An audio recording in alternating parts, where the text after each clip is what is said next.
You are listening to a Clarkesworld Magazine podcast with your host and narrator, Kate Baker. Greetings, Clarkesworld citizens. I hope this podcast finds you well. This is our fifth story for the month of October 2022, issue 193. I hope that you're doing well, and I want to thank you for your ongoing support. Whether it's just showing up and listening to this for the first time, or if you've opened a subscription, or if you supported us on patreon.com/Clarkesworld, and that is Clark with an E. I can't thank you enough because you allow Neil and I and the rest of the staff here at Clarkesworld to do great things each and every month, and you're a part of that. Our story is titled Fly Free and is by Alan Kubatiev and is translated by Alex Schwartzman. Alan Kubatiev, who passed away in 2022, was an award-winning writer, anthologist, journalist, and translator originally from Kyrgyzstan, who worked and wrote in St. Petersburg, Russia. He was the author of the first Russian-language biography of James Joyce, nominated for the National Prize, and a translator into Russian of works by H.G. Wells, Michael Moorcock, Paul Anderson, Ursula Le Guin, and many others. His short stories and novelettes earned him numerous awards and have been collected into 2 collections. This was his first English-language publication. Alex Schwartzman, who can be found at the website alecschwartzman.com. His translations from Russian have appeared in Clarkesworld, FNSF, Asimov's, Tor.com, and many other venues. He's the author of fantasy novels Eridani's Crown and The Middling Affliction. So, my dear listener, I hope you can sit back, relax, and let me tell you a story.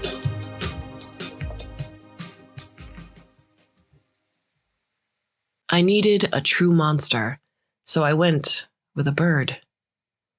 Why? It's impossible to reach an accord with a bird. From a conversation with film director Juraj Herz. Bird speak was the only reason Crowley got this job. Without it, he couldn't have dreamed of landing such a cushy, well-paying gig. He had cautiously constructed a resume and left it at the bird court 3 weeks prior. He'd recorded the tape in Sparrow, a language all birds more or less understood. Reciting the 5th statute had been especially difficult for him. Birds are fantastically sensitive to the tiniest tonal shifts. Compared to their ability, a lie detector is a useless hunk of metal, and regular human ears are dead meat. And when you lie, the tone unfortunately rises as the effort overstrains the throat muscles. Chip, chip, fear, chick. He just couldn't get the fear right. It sounded like for, which meant love very much. He could have easily ended up paying a pound of flesh for such a mistake in pronunciation. Crowley had struggled with this for 2 evenings straight until he was satisfied with the sound. Now he sat in the aviary, his perch directly across from the boss ladies, and labored to translate a response to the manager of a poultry farm who was begging for a reduced sentence. It was a hopeless case. All poultry farm managers were automatically sentenced to being immediately utilized at the feed mills. Their employees were to serve life sentences at those mills and be utilized posthumously. The boss lady wasn't there, praise the Lord. Through half the open door of the aviary, he could see her table littered with cassette tapes and a few half-pecked apples. Her perch was the tiniest bit soiled, just enough to show that she remembered her true nature. Indistinct shouting and squeaks emanated from the nearby enclosures. Crowley understood only a fraction of it. Back in the before times, he ended up studying zoolinguistics in college for a simple reason. For 3 simple reasons, to be precise. Number 3 was the severe shortage of applicants. Everyone who took the exam had been accepted. Number 2 was that it had been only a 7-minute walk from his home to the university. And the number 1 reason had been that Letta applied there too. She had enrolled in a high school that specialized in ornithology and was obsessed with this stuff. She taught herself cockatoo by ear without studying books or courses. She'd owned 2 locally bred cockatoos, listening to the cockatoo screams regularly at night, and her sailor brother would smuggle in foreign paperbacks and recordings in cockatoo. Crowley had courted her for 2 semesters. On occasion, when the mood would strike, they'd make out half to death on staircase landings. And Crowley decided to propose and went away on a construction gig to make some cabbage and cover the costs of their wedding. Incidentally, he had been involved in building the very same poultry farm to whose director he was presently translating a response. Crowley shuddered. That was a considerable black mark on one's biography. God forbid the woodpeckers might drum up the truth. Chirp, chirp, cheep, cheep, chiffer. Your request has been denied with no possibility of an appeal. Crowley set the microphone aside and took off the headphones. His bruised cartilage burned. In his head, ringing cries dashed about like sparrows under a church dome. This was the 18th translation that day, not even counting the written ones.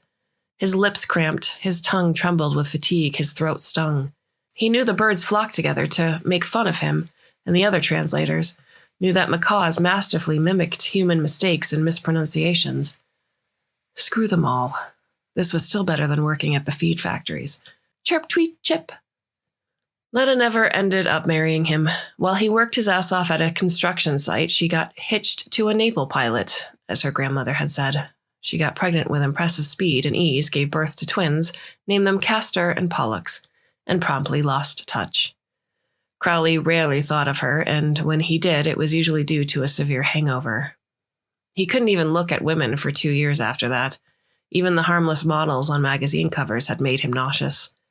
Which isn't to say men didn't make him sick just as much. Everything had made him sick, except bird speak. He defended his diploma with flying colors. Professor McKingfisher had even offered him a position at the department. But he left for the Curonian spit instead, and was stuck for nearly 4 years there.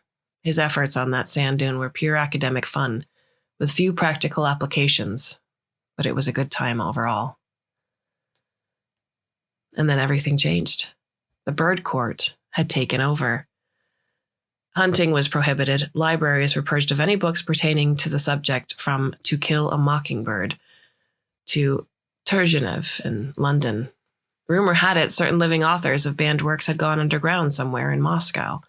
Literally, seeking political asylum with the rats was an unreliable thing, and yet it was better than the fate awaiting anyone accused of inciting interspecies hostilities. They had flown in from across the sea. Crowley had personally witnessed the beginning of the Great Migration. First, it was a few individual birds, then small flocks, and then entire caravans, loud, cackling, constantly pecking at something. The door squeaked and was pushed slightly ajar, the width of 3 fingers. A pair of fogged-up glasses appeared through the crack, followed by a sweaty brow, and then a curved belly covered by a tie. "Okhoo," Alison said in lieu of a greeting. "Tea tweet?" He perpetually ran out of tea leaves first. Crowley reluctantly climbed off his perch and said, "Are you chewing them or something?" "No, I make soup," said Alison as he settled in the corner. He was also here by accident. Alison was among the first people to study zoolinguistics, among the first to earn a diploma on the subject, graduating top of his class. He was part of the renowned Duckworth group, participated in the experimental flight along the migratory pattern of Canadian gray geese. By the time Crowley graduated, this was the stuff of legends. It ended quickly and even turned out badly for some overly notable persons. Alison got lucky. When passports were being replaced by name rings, someone screwed up while loading the engraver and accidentally added a W to his original surname of Olson.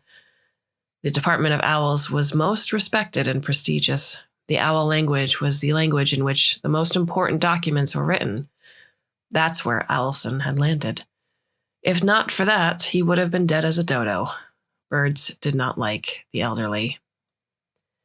Allison worked as a lowly translator in the department, but he'd helped Crowley out with information and timely warnings about impending nest cleanses more than once, which was strange since the two had competed for the attention of Run a Chickadee back at the Curonian Spit. Crowley ended up being married to her for a year. Back then, though, tensions escalated all the way up to a fistfight. At the bird court, Allison greeted Crowley like a brother. After all, mammals had to stick together. Crowley scooped up 24 spoonfuls of tea into a small yellow skull and handed it to Allison. I'm speechless, said Allison as he accepted the container. Don't you drink it at all? Not enough time, Crowley offered in dull reply. He stretched and yawned with a crunch. That's unwise, Allison noted. There should always be time for tea. This is the last freedom remaining to us. Speaking of which, I'm not hearing your ostrich overlord. Crowley waved him off. She's running around somewhere. He spat into the corner. I'm on my last nerve with her. She jumps from one thing to another. Nothing is to her liking, and everything is a rush job. She expects results in a flash. It's simple enough for an egg to understand, said Allison as he focused on sniffing the tea leaves.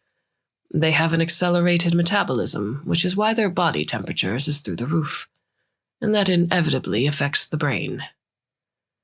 And people, Crowley said darkly, but them? You know what my boss's favorite chirping is? Fishy chitty, chee, chee, chir. Very human-like, Allison translated the expression easily and grinned. He knew virtually every dialect. Back in the day, his work on the limits of magnanimity in Grey Crows made quite a splash. What a scarecrow. Right, Crowley confirmed bitterly. Even the start of the mating season brings no joy. It's their males that sit on the eggs. But what the hell is the difference? Suppose it was a male who was perched here in charge of you. Their males are aggressive, especially while courting a mate. One of them pecked Val Katz so hard in the head the man had a concussion, and then the bird brain fired him, citing the 7th statute, over his surname. How do you mean? Crowley asked. I thought it was Agretsky that was fired. That's right, said Allison. When that fool changed his name, he didn't grease the right claws. Agretsky was his wife's name, and it wasn't even related to birds, but a white egret flower. A pretty little orchid. The stool pigeons informed on him, and that was that. Cold-blooded bastards, said Crowley forlornly. That's nothing, declared Allison. If they charge you under the 5th statute, that's when you're in real trouble. I hope you personally are safe and sound in that regard. Crowley opened his mouth to reply with, of course not, but he swallowed his words. The father of ornitholinguistics had become suspiciously curious. He should have known better than to ask these sorts of questions. I'm fine, said Crowley. Remember how I only ever had goldfish? Ah, yes. Allison smiled as he began a cautious descent from his perch. Used to be the pride and joy of fish keeping. I seem to recall Wren switching over to fish back then as well. No, said Crowley. She was a bird person just like us. You should know. Anyway, pardon me, I still have a ton of whistling to do. The ostrich could hop back any minute. Oh, of course. Allison panted as he headed for the door. He stopped at the threshold, turned, and measured the aviary with squinted eyes. You know, you should sprinkle the perch with whitewash. She'll pick on you less after that, you'll see. Do you want me to introduce you to a decorator who'll paint it in the natural guano colors? Cool, said Crowley. Is there any cologne to give it the natural smell, too? Autumn had always brought him a certain sense of peace. Some classic authors claim that they bloomed anew with every passing autumn. Crowley had no use for blooming, but a bright, cold sky, a sweet aroma of fallen leaves, the decelerated pace of days all offered him a measure of comfort. Distant, dreary wails sounded from the blue sky. He cocked his head, trying to make out the wavering dotted line above the sparse clouds. Only the committed naturals among the birds migrated south anymore. The rest flew free, where and when they liked. Some even began quietly availing themselves of airplanes. Quietly, because the owls didn't approve. Having failed to see anything, he rubbed his eyes and turned from Crane Street onto Dove of Peace Prospect. Booths of booksellers lined the sidewalk, but he didn't bother to pursue their offerings. He knew what he'd find there. The Song of the Stormy Petrel, Jonathan Livingston Seagull, The Nightingale, The Ugly Duckling, etc. They hadn't come after personal book collections yet, but things were clearly moving in that direction. He nearly collided with a pair of drunk girls heading somewhere with a huge and equally drunk ostrich. His beak and facial feathers were covered in lilac and orange lipstick. It made Crowley wonder how exactly the interspecies relations would work. The ostrich could get into a heap of trouble if this indiscretion was noticed by his own kind. It was getting cold, but all the windows were open. It was permissible to mostly close the windows in the winter, but not all the way. There had to be enough room for the small naturals to fly in and out unobstructed. If a bird approached the window, it had to be immediately opened to full width, and no one could ever even dream of punching a bird in its beak. His building's courtyard was mercifully inconvenient for nesting. The roof was too sloping, the tree branches too thin, the attic too cramped, and there were no antennas. There were only a couple of nests on the neighboring roofs, but even those were clearly abandoned. As he entered the lobby, Crowley grinned and shook his head as usual. In spite of everything, the scent of cats, powerful, lively, and victorious, permeated the building from the bottom of the staircase to the landing of the third floor, where he lived. This was quite good, at least to him. It was impossible to pinpoint exactly where the cats dwelled. He barely had time to wash up and eat. When he was getting ready to head out into the courtyard again, there was a sharp, rapid knock on his door. His heart pounded, but he immediately realized that if they'd come for him, it would have been through the window. Crowley stopped and spread his arms mournfully. He took a deep breath and bit back a string of curses. Then, with the gait of a condemned man, he went to open the door. The first thing Crowley saw when he opened the door was an unthinkable, overly luxurious, even by current standards, wide-brimmed black felt fedora.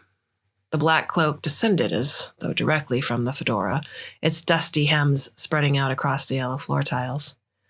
"Barov zes," the voice spoke in Armenian from under the fedora. "Hello, Raven," Crowley said tiredly and stepped aside to let the guest in.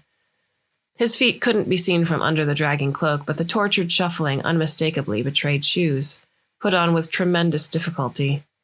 Raven dragged himself into the living room and stopped, breathing heavily.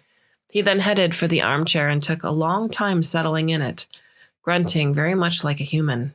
Crowley imagined the acrobatics his guest had to pull off and habitually, if not too warmly, felt pity for him. "Pardon me, my dear Raven," he said. "I was napping after work. You always tap so faintly, I scarce was sure I heard you. Why don't you use a doorbell, by the way?" "Because it doesn't work," the guest replied hoarsely. A round mocking eye gleamed from under the hat. Crowley nodded. "I was never too friendly with electricity," he admitted. Although, who was it that severed the cable with his beak last time? "That doesn't excuse your las indolence." Raven folded his sleeves. "I love to peck, to eat something." Crowley went to the kitchen, inwardly swearing and working on his breathing again. He brought over a plate with a cutlet and was about to cut it up with a fork when a sharp black and gray something appeared. A mighty beak picked up the cutlet, tossed it up in the air, opened wide, and caught it again.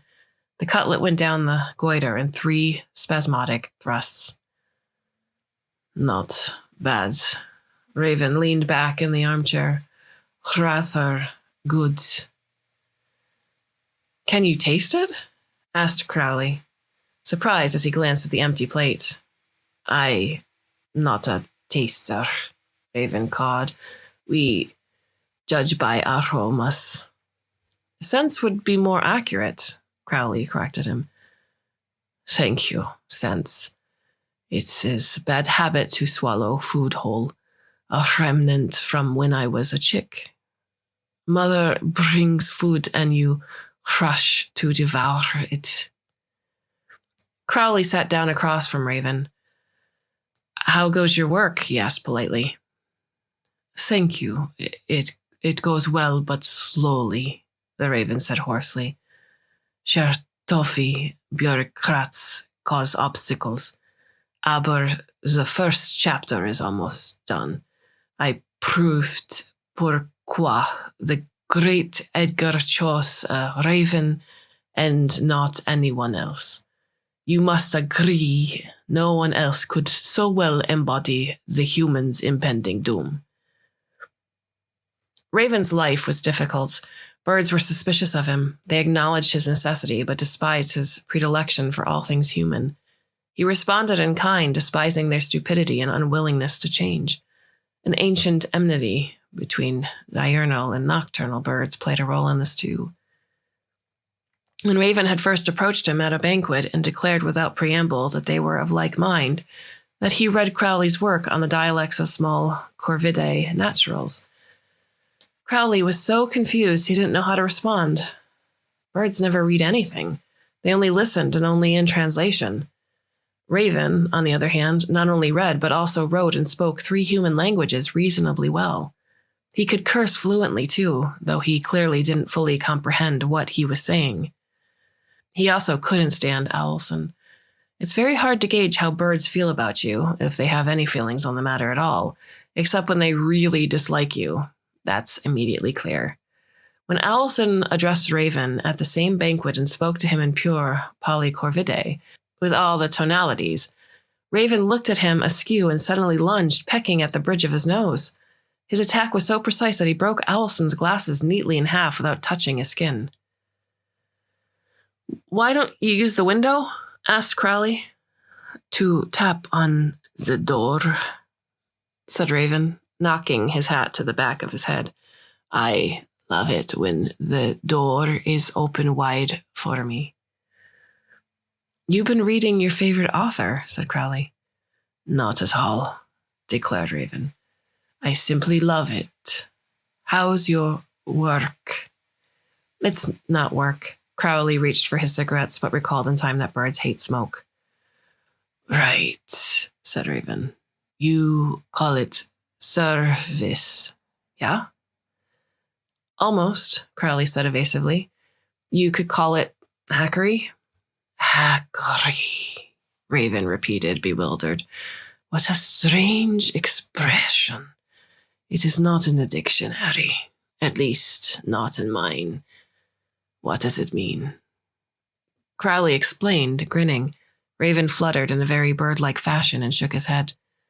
"A very, very human expression," he said. "Also very raven-like. I'll memorize it. What was it you told me last time about the raven verse?" Crowley furrowed his brow, trying to recall the Scottish poem. "Charming verses, very accurate," prodded Raven. "Oh, of course," said Crowley. "The Trois Courbes." "Raven to the raven craze, where's our supper, Raven, wherever on the ground? Is it ever to be found? How does it go after that?" Crowley wanted to reply, but his throat caught suddenly. Swallowing hard, he managed. "And behind an old turf wall?" His throat tightened further. Even Raven sensed something was wrong. Although he didn't say anything, his round eyes stared at Crowley with some alarm. Having recovered his composure, Crowley continued. "A slain knight rests upon a clearing. No one knows he lies there, save his hawk, his hound, and his lady dear. His lady fair." Raven shuddered in a very human way and pulled up his feet. Only a tear pooling under his eye was missing. Instead, Raven spoke. "His hound's gone hunting, his hawk to fetch a wild fowl. His lady's taken another mate, so we may make our dinner sweet." He fell silent, and Crowley was stunned. Finally, Crowley spoke. "You have an amazing memory." "It's normal for a raven," said Raven. "These are wonderful verses. They capture our spirit. But it was foolhardy to mention the hawks." They both fell silent again. Indeed, it wasn't a good idea to mention hawks, especially it was getting dark. Powerful and ruthless, these half-diurnal, half-nocturnal birds were something like a police force. All birds had claws and beaks, but hawks used them most efficiently and cruelly. And they had very sharp eyesight, too. They talked more like a pair of people, connected through a mutual calamity. Crowley knew that Raven would clearly sense the stress and trouble in his voice, no matter how much he tried to suppress them. Thankfully, it was beyond Raven's abilities to understand its underlying cause. But something was wrong with Raven, too. Having worked alongside birds for 18 months, Crowley learned to at least roughly understand their emotional state. He might not have been able to gauge the severity of such emotions, but he also never misunderstood them. Raven was unsettled. Despite this, he continued his favorite literary dialogue, jumping from language to language. He especially enjoyed speaking Armenian, even though Crowley didn't understand it at all. Raven knew this, and the fact that he kept switching to it indicated that he was deeply occupied by some other thought. Finally, Raven finished talking. He struggled to draw a golden pocket watch, using his feathered wings and not his beak. He had no choice but to use the beak to open it, however. Finally, the cover clicked open. "I've taken too much of your time," Raven sighed. "By the pallid bust of Palais, I must go, my friend." He said this several times, but kept stalling. Finally, Crowley found his courage. "What's wrong? Is anything causing trouble for you?" he asked quietly. "No," Raven replied after a long pause. "For you." "What do you mean?" Crowley looked at him confused. Raven stomped on the carpet with dusty boots. The carpet responded with an equal amount of dust gleaming in the light beam from the table lamp. "You know," he said reluctantly, "I'm not trusted, not even by my own fools. 1,000 years spent living alongside humans without even trying to understand them. But the humans, they tried, like Edgar or Pushkin. That fine ballad you told me about the hawk and the raven. There's truth to it. Carrion tastes better. It's digested better. It's noble to be a carrion eater, and yet sometimes one wants to change their fate. To my misfortune, I learned your letters and words. Because of that, I grew too close to you and further from Corvidae people." "Don't let it trouble you, Raven," said Crowley. "This isn't the first time in history—" "I'm aware," Raven cut him off. "I'm not the problem. Today I was summoned to the Department of Owls on official business. They don't trust me either, but they need me. They're in the office of a barn owl who flew out to dine on mice. A recording was playing. It was turned down, but you know I have excellent hearing. It was a recording of a man who spoke fluent owl." He pecked nervously at a button on his own cloak. The button shattered into black shards. "It was a report about you, my friend," Raven said with a distaste. "It said you've been intentionally breaking the fifth statute for months." Crowley slowly rose from his chair. "What proof do they have?" he asked quietly. "Serious proof. There's cat fur on your jacket." "That's all?" Raven shook his head sadly. "That's more than enough, my friend. Owls don't play games. And the bald eagle flew over from across the ocean, complicating things." "What do I do now?" Crowley muttered wistfully. "This is some nonsense." "It's not nonsense, my friend," said Raven. "It's a serious offense. Even if they only fire you, that's already frightening, but they could do far worse under the fifth statute." He shuddered. "This is stupid," Raven cawed angrily. "I hate those thieves and marauders and myself. They raid the nests and eat the chicks. But any adult raven can crack their skull. In the end, this is humans' own business who they prefer. They're carnivorous mammals themselves, but no, they must intervene, direct, meddle." Crowley only nodded. He struggled to parse what Raven was saying. He was letting precious time go to waste. The only thing he could do was flee. His chances were reduced with every second that Raven lingered. Suddenly, a hot needle of compassion for Raven skewered Crowley. That eccentric being was neither man nor bird. Except, no. No bird would even consider doing something like this. They'd see more raw materials being sent to a feed mill as a good thing. Where they came from, food wasn't nearly as abundant. It was a struggle to survive, which became fiercer with each passing day. The Great Migration, the bird courts, how could one get away from their past? The past felt bitter. We got too used to being at the top of the food chain before the birds took over. He turned toward Raven, wanting to pat his protruding shoulder blades, but Raven was already struggling to get out of the armchair. He got up, caught his breath, and shuffled toward the door without looking back. The door slammed, and Crowley was left alone. Well, he said out loud, I'm not one for long goodbyes either. He turned off the light and put on heavy boots by feel, grabbed a jacket and knitted hat.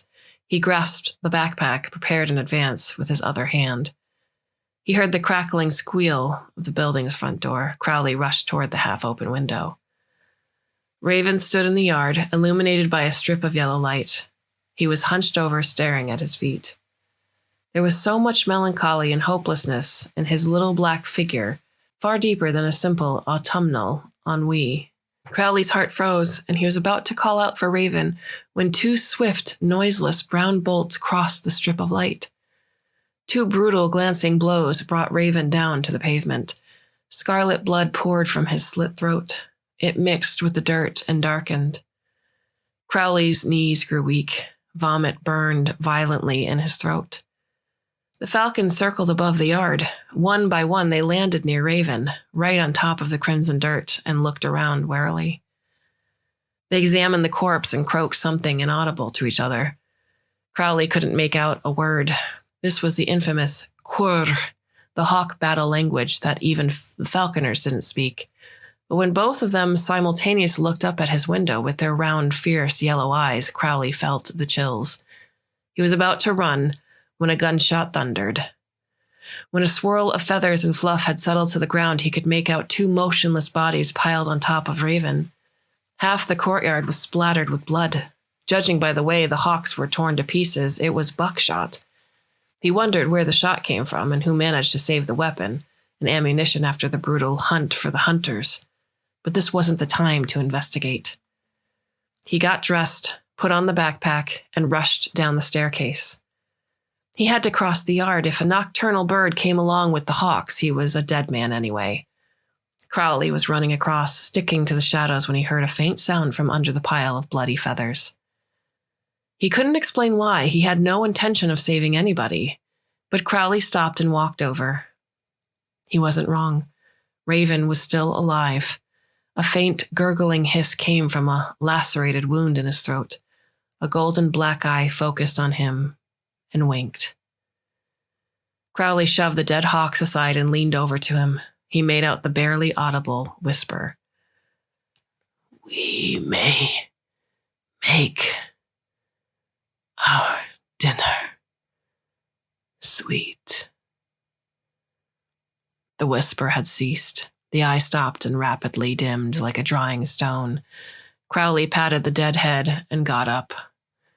He made it to the descending staircase without trouble. He had oiled the heavy steel door regularly, so the lock and hinges worked in total silence.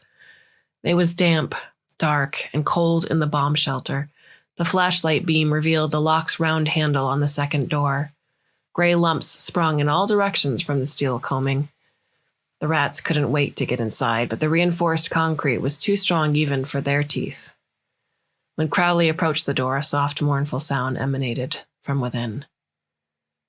Wait, little one, he whispered. Wait a moment.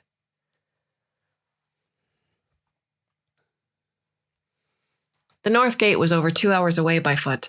In the dead of night, he approached the titanic structure made of concrete and roofing iron, long in need of a paint job. The shapes of golden eagles who perched atop the ridge guarding the gate were barely distinguishable against the background of a starry sky. Crowley came closer, praying that the kitten would keep quiet. But the kitten, after spending 3 days locked up in the bomb shelter, having been fed and petted, slept deeply, warm against Crowley's chest. He thought the eagles would be unlikely to hear two sets of breathing from such a height. They called out to him in Sparrow. He responded and continued on once given permission. He had to keep moving while he could. Birds fly everywhere, but people can walk their way past any obstacle. A damp, suffocating wind blew. The stars went out one after another. The clouds loomed, pregnant with icy rain. That was lucky. Birds didn't fly in the rain. Whereas he could walk regardless of the weather. They say more and more people refuse to live under the claw of the birds. Crowley was now one of them. There was also the person who shot at the hawks, though Crowley would never find them. Even if they were alone, he couldn't live that way anymore.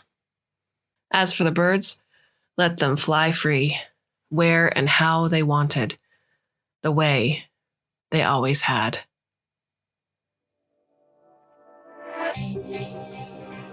This story was originally published in Russian in Eastleigh in 2001. And what are your thoughts on the story? Please reach out to us on Twitter via @Kate_Baker, and Neil is at Clarkesworld. Let us know what your thoughts are. We'd love to hear them. We have a few more stories left for you for the month of October. I do hope you can come back and listen should you so choose. Thank you for sticking around and letting me tell you a story. I hope I can tell you some more. Until then, my dear listener, I bid you a very fond and hopefully very temporary farewell.